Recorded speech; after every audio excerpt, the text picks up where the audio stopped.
한번 따라합시다. 하나님 아들의 절규. 절규가 뭐예요? 사전적인 의미는 있는 힘을 다해서 애타게 부르짖다. 있는 힘을 다해서 애타게 소리치고 부르짖다. 이걸 절규라고 합니다. 절규와 관련된 유명한 미술 작품이 있죠. 화면에 나올 텐데요.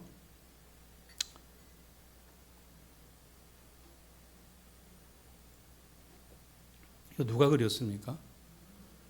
우리 교회 주일학교 애들이 그린 거 아니에요? 누가 그렸습니까? 이거? 뭉크의 절규라는 그림이에요. 이게 유화가 아니고 파스텔로 그렸습니다. 뭉크가 32살 때, 그러니까 1895년도에 그린 이 그림이 2012년도에 뉴욕의 소도비 경매장에서 경매가 됐는데, 이게 얼마에 팔렸냐 하면은 1258억 7천만 원에 팔렸습니다. 1258억 7천만 원. 레오나르도 다빈치의 모나리자, 밀레의 만종, 빈센트 반 고흐의 자화상, 이렇게 당대의 유명한 그림들과 반열을 같이 하는 뭉크의 절규라는 그림이에요. 그냥 파스텔로 이렇게 스케치 떼듯이 그린 건데, 뭉크의 집안은 참 불행했어요. 참 어두운 그런 가정사를 갖고 있습니다. 뭉크가 5살이 되는 해에 어머니가 결핵으로 죽습니다. 그리고 14살이 되었을 때는 누나가 죽어요. 남동생도 젊었을 때 죽습니다. 그리고 여동생은 정상적인 생활을 할 수 없을 만큼 정신적으로 피폐한 삶을 살았어요. 그러니까 이 뭉크의 가족사는 참 눈물이, 정말 어디 가서 하소연할 수도 없는 그런 가정사를 갖고 있고, 그런 어둠이 그를 지배하고 있었습니다. 특별히 여동생이 사는 그 병원 근처에는 소를 잡는 도살장이 있었습니다. 그러니까 이 뭉크가 그 여동생을 보러 갈 때마다 도살장을 지나가면서 그 도살되는 짐승들의 이 울부짖음을 늘 듣게 되는 거예요. 그래서 그 짐승들이 죽어가는 소리를 들으며 그 삶을 힘겨워하는, 정서적으로 정신적으로 피폐한 여동생을 찾아가는 그 뭉크의 마음이, 어머니가 일찍 세상을 떠나고 누나가 세상을 떠나고 형제가 세상을 떠나고 이제 하나밖에 남은 여동생이 정상적인 생활을 할 수 없는, 그거를 보는 그 내용이 얼마나 힘들고 얼마나 끔찍했겠어요. 자신이 겪었던 이 같은 일을 가만히 보면서, 자, 그 사진 다시 한번 올려줘 보세요. 여러분, 이게 어떻게 보면 누구를 그린 게 아니라 자기 자신을 담고 있는 겁니다. 보면 언뜻 보는 순간 굉장히 좀 무서워요. 그림이, 사람의 얼굴 형상이 말이죠, 쭉 말라가지고 거기에 이 귀를 틀어막고 있는, 그러면서 눈을 동그랗게 뜨고 악소리도 못하는, 그리고 그 밑에다 제목을 절규. 절규가 뭐라고요? 있는 힘을 다해서 애타게 부르짖는다. 어디다 대고, 그런데 보세요. 하늘 색깔이 빨간색으로 되어 있습니다. 여러분, 뭉크는 거기까지였던 거예요. 절규의 자리에서 자신의 가정사와 그 삶이 너무 피폐할 때 하늘을 봐도 하늘이 파란색이 아니라 빨간색인 겁니다. 아시겠죠? 빨간색인 거예요. 인간 안에서 절규로 끝나면 바로 이 같은 모양이 되는 거예요. 이렇게 되는 거. 가장 극심한 고통 앞에서 이 절규는 하늘에도 소망이 없고, 자신의 삶을 통해서도 그 어느 누구도 듣는 이 없고, 가까이 오고 아주 오는이 없는 가장 힘들고 어려운 삶을 자기 스스로가 헤쳐갈 수밖에 없는 그 공허하고 혼돈된 상태. 어쨌든 저걸 자화상처럼 자기 자신을 저렇게 그려놓고 이 그림이 여러분 1200억이라니요. 그렇게 팔렸다. 그래서 혹시 여러분의 이렇게 손주들이 뭘 그려놓으면 절대로 버리지 마시고 잘 이렇게 모아놓으시기 바랍니다. 누가 합니까? 그 아이가 나중에 대단한, 지난주에 외신을 보는데요, 볼프강 아마데우스 모차르트의 미공개 악보가 나왔어요. 현악 사중주곡의 악보가 나왔는데 그 악보가 모차르트가 초기에 습작으로 했던 그 모차르트의 원본 악보랍니다. 그러니까 지금까지 알려지지 않은, 인류에게 소개되지 않은 그와 같은 곡이 잠깐 흘러나왔는데 참 아름답더라고요. 그게 발견이 된 거예요. 그래서 여러분이 그 손주들이 뭘 이렇게 그려놓거나 그러면 그걸 잘 이렇게 모아놨다가 잘 이렇게 이어주시기 바래요. 자, 여기 이 절규, 인간의 절규입니다. 또 하나의 절규를 우리 오늘 본문에서 보는 거예요. 46절입니다. 예수께서 크게 소리 질러 이르시되 엘리 엘리 라마 사박다니, 나의 하나님 나의 하나님 어찌하여 나를 버리셨나이까. 따라합시다. 예수님의 절규. 자, 근데 예수님 절규는 인간의 절규와 다른 면이 있어요. 나의 하나님 나의 하나님 어찌하여 나를 버리셨나이까. 이게 바로 신앙으로 세워가는 인생관의 모델입니다. 하나님을 향한 하나님 아들의 절규. 있는 힘을 다해서 누구의 이름을 부르는 거예요? 나의 하나님, 나의 하나님. 그는 진실로 하나님의 아들이라고 예수님을 십자가에 못 박은 로마의 군병들과 그거를 지켜보았던 사람들이 증언을 하는 겁니다. 그는 진짜 하나님의 아들이었다. 오늘 본문이 바로 이와 같은 예수님의 절규에 관한 내용입니다. 자, 이걸 통해서 여러분과 잠깐 은혜를 나누죠. 십자가가 뭐죠? 십자가는 죽음의 틀입니다. 사람을 매달아서 죽이는 거예요. 이 형틀에 예수님이 매달렸습니다. 또 얼마나 많은 사람들이 이 형틀에서 매달려서 세상을 떠났겠어요. 당시에는 로마가 사형의 틀로 정치범들에게 가하는 가장 큰 형벌이 십자가형이었기 때문에 예수님은 정치적인 이유가 없음에도 불구하고 정치적인 어떤 이유의 함정에 빠져서 유대인들의 손에 로마에 던져져서 십자가형을 받았습니다. 유대율법에는 십자가형이 없어요. 내가 받지도 않아야 될 것을 내가 받는다. 내가 당하지 않아야 될 것을 내가 당한다. 세상에 이것처럼 억울한 일이 있겠습니까? 그곳에 예수님이 계셨습니다. 여러분, 예수님이 세상에 오실 때 얼마나 많은 어려움들이 있었는지 몰라요. 헤롯은 동방박사들의 말만 듣고 새로운 왕이 예루살렘에 났다라는 소문에 기겁을 하고 그 동방박사들에게 너희들이 가서 예수님 만나면 반드시 돌아갈 때 나에게 어디 있는지 알려달라 이야기를 합니다. 그런데도 동방박사들은 헤롯을 만나지 않았어요. 헤롯은 너무너무 불안한 나머지 2살 이하의 모든 남자아이들 다 죽여라. 여러분, 예수님이 그 틈바구니에서 애굽으로 오늘 그 가정이, 성가정이 피난을 가게 되는 그와 같은 상황이 있었습니다. 3년이라는 공생의 사역이 시작되실 때 예수님 세례 받으시고 하나님 나라와 생명의 복음을 전하시려고 할 때 많은 바리새인이나 율법학자들이나 대제사장들은 예수님을 끝내 죽이려고 했습니다. 예수님을 죽여야 되겠다. 또한 사역하시는 동안에 고향인 나사렛에 가셔서 안식일 날 회당에서 말씀을 전하시고 나오는데 격분한 고향 사람들이 예수님을 절벽에서 밀어 떨어뜨려 죽이려고 했어요. 참, 여러분, 이런 상황이 예수님의 그 공생의 기간 동안에 일어났던, 태어나면서부터 끊임없이 그 죽음의 위협 앞에 하나님의 아들이 노출되어 있었다는 겁니다. 급기야 대제사장을 비롯한 이 종교 집단하고 로마의 권력이 결국은 야합을 해서 예수를 십자가에다 못 박아 버리는 일이 일어나게 되죠. 자, 그러면 우리가 한번 생각해 보려고 하는 게 첫 번째 이거예요. 왜 도대체 예수님을 그렇게 죽이려고 했을까? 지금도 우리 주변의 현실을 보면 악은 선을 이길 것 같습니다. 불의가 항상 득세하는 것이, 그것이 의를 짓밟는 것이 당연한 것처럼 여겨지는 세상이 되어 있어요. 딱히 그런 이유가 있을까? 분명한 것은 예수님을 어떻게 하든 죽이려고 하는, 아니 죽여야만 하면 죽이지 않으면 안 되는 사람들이 있었다는 거예요.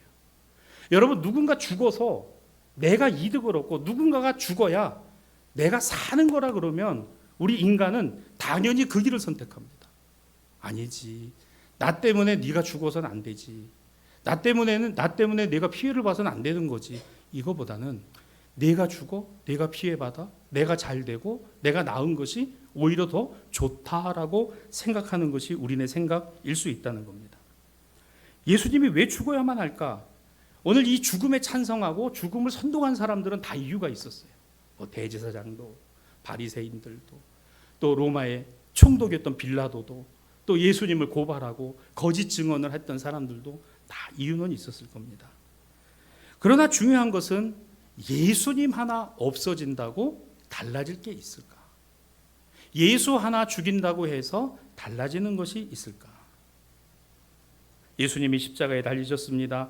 예수님이 달리심은 구약에 예언된 대로 하나님의 구원을 이루시기 위한 예수님의 마지막 길이었습니다. 그래서 예수님은 예루살렘으로 들어가시고 거기서 재판받으시고 그 불의한 재판임에도 불구하고 십자가를 그대로 지시고 십자가 위에 올라가셨어요. 그리고 못을 받으시고 창을 받으셨습니다. 그리고 피를 쏟고 거기서 탈진하여 숨이 넘어가는 바로 그 상황에 예수님의 절규, 즉 하나님 아들의 절규가 나와요. 나의 하나님, 나의 하나님, 어찌하여 나를 버리셨나이까? 여러분, 우리 이런 기도할 때 있어요. 세상을 향한 원망이나 사람을 향한 원망이 아니에요. 하나님, 어떻게 이렇게 내 삶을 하나님 아시잖아요. 어떻게 이렇게까지? 근데 그 절규가 빨간 하늘과 같은 절규인가요? 아니면 그 절규 속에 우리는 십자가에서 하나님을 향하여 절규하신 예수님을 보게 되나요? 어느 쪽인가? 오늘 본문이 우리에게 주는 교훈은 분명합니다. 그 밑에서 예수님은 십자가에 못 박았고 그 죽음을 지켜보았던 로마의 백부장이나 그들의 눈에 이는 진실로 하나님의 아들이었다. 이는 진실로 하나님의 아들이었다. 사랑하는 여러분, 우리의 절규는 하나님을 향한 간절함의 절규, 그리고 그 하나님이 오늘 나의 사정과 형편을 아시고 어루만져 주시고 풀어가실 것이라는 믿음의 절규. 나는 할 수 없지만 하나님은 하실 수 있습니다의 절규이기를 주님의 이름으로 부탁합니다. 여러분, 기도가요 항상 내게 힘이 되지 않아요. 이게 무슨 말인가 하면, 기도가 항상 나에게 뭔가 선명하고 뚜렷하게 탁탁탁탁 하나님이 보여주시고 그렇지 않아요. 그런데 때로는 공허하고 때로는 허망하고 때로는 아닌 것 같아도, 여러분, 오늘 예수께서 하나님의 응답을 기대하고 절규하심이었을까? 아니요. 그 하나님이 오늘 내가 여기 십자가에 있는 것을 보고 계시다라는 것에 관하여 내가 이렇습니다의 절규일 뿐인 거죠. 예수님조차도 나의 하나님, 나의 하나님, 어찌해서 나를 버리시나이까? 버리신다. 하나님이 버리셨다. 우리는 기도할 때 하나님이 내 기도 듣지 않으시는 것 같다, 하나님이 내 삶의 처지와 형편을 하나님이 모르시는 것 같다라는 마음이 들 때도 솔직히 있습니다. 작정하고 기도하고 하나님 앞에 서원하고 기도하지만 그러나 그것이 결국은 공허한 것이 아닐까라는 생각이 내 안에 자리 잡고 있기도 합니다. 그러나 분명한 것은 내가 하나님이 살아계십니다 해서 그 하나님 살아계시고, 내가 하나님이 응답하십니다 해서 응답하신 하나님이 아니라, 하나님은 어제나 오늘이나 영원토록 변함없으시되 오늘도 나를 사랑하시고 나와 함께 하시고 나를 붙드시고 나를 지켜보시고 나와 함께 하시는 아버지 하나님이심을 내가 믿기에 절규할 수 있는 거예요. 아버지, 너무 힘들어요. 절규의 자리는 하나님 구원의 자리였던 겁니다. 절규가 있기 때문에 하나님의 구원이 필요했던 거죠. 절망을 하기 때문에 소망이 소중한 것이고, 낙심이 찾아오기 때문에 하나님의 용기 주심이 필요한 건지도 모릅니다. 왜? 그게 없으면 나는 그냥 그렇게. 여러분, 그래서 예수께서 왜 십자가를 지셨을까라는 이 문제가 끊임없이 교회 안에서는 신앙과 믿음을 갖고서, 아니 십자가가 아니면 어땠을까? 십자가가 아니었으면 어땠을까? 굳이 십자가여야 됐나? 십자가에서 죽으셔야 됐는가? 여러분, 그 자리가, 그 절망의 자리가, 그 낙심과 죽음의 자리가 하나님 구원과 사랑과 은혜의 자리였다라는 겁니다. 사랑하는 여러분, 여러분의 삶에서 이해할 수 없는 어려움과 힘겨운 일들이 막 다가오고 일어날 때마다 당혹스럽고 당황하고 어찌할 바를 모를 때마다 오늘 거기에 하나님의 은혜와 사랑이 있음을 깨닫게 될 수만 있다면, 오늘 이것이 우리의 절규라는 것을 우리 하나님이 아시기에 오늘 그 가운데 우리에게 용기를 주시고 소망이 되시고 우리에게 새 힘과 은혜를 부어 주시는 줄로 믿습니다. 여러분, 이걸 고백할 수만 있으면 얼마나 좋겠어요. 우리가. 여러분, 걱정하지 마세요. 아니, 걱정하고 있지만 응답은 하나님께 있습니다. 그리고 그 일을 풀어가시는 것도 하나님이 풀어가시는 겁니다. 오해되는 게 있으면 오해를 풀면 되는 거죠. 문제가 있는 거면 그 문제를 같이 끌어안고 기도하면 되는 거예요. 내가 작심하고 절망스러울 때 누군가 나에게 말 한마디가 나에게 힘이 되고 용기가 될 수도 있습니다. 어떤 경우에는 내가 정말 다 포기하고 있을 때 나를 포기하지 않게 하시는 하나님의 은혜가 어떤 말 한마디, 말씀 한 구절, 아니면 기도 하나가 나를 살게 하는 능력이 되기도 한다는 것입니다. 사랑하는 여러분, 우리가 절규할지라도 하나님은 절대 우리로 절망시키지 않는 하나님이십니다. 우리가 절규할지라도, 내가 절규할지라도 하나님은 나를 절대로 실망시키시는 하나님이 아니시다. 절망으로 나를 밀어넣으시는 하나님이 아니시다. 오늘 이것이 예수 십자가에서 우리에게 보여주신 은혜예요. 여러분, 창세기에 보면 아담과 하와가 하나님의 지으심을 받아 살아갈 때 그들이 그 죄로 말미암아 에덴 동산에서 쫓겨나게 됩니다. 근데 그 쫓겨나갈 때 하나님이 뭘 하세요? 옷을 지어 입히십니다. 양의 가죽으로 옷을 지어 입히세요. 그러면 아니, 하나님 처음부터 아담과 하와를 지으시고 왜 옷을 안 지어주셨을까? 네? 그때는 안 벗고 살았나? 아담과 하와를 하나님이 지으셨을 때 왜 옷을 지어 입히지 않으셨을까요? 누가 이런 얘기를 제가 읽고서 그럴 수 있겠구나. 여러분, 그게요, 아담과 하와를 하나님이 지으시고 그들에게 바로 옷을 지어 입혀 주셨더라면, 옷을 지어 입은 아담과 하와는 옷이 작네, 옷이 멋이 없네, 옷이 좀 그러네 했을 거고, 그리고 더 나가서 하나님, 생각해 보니까 옷 지어 주신 거 참 감사는 한데 주머니도 좀 만들어 주세요. 주머니도 좀 만들어 주시고, 여기도 주머니도 만들어 주시고, 여기도 주머니 만들어 주세요. 그럼 또 하나님 또 주머니 만들어 주셔야 될 거.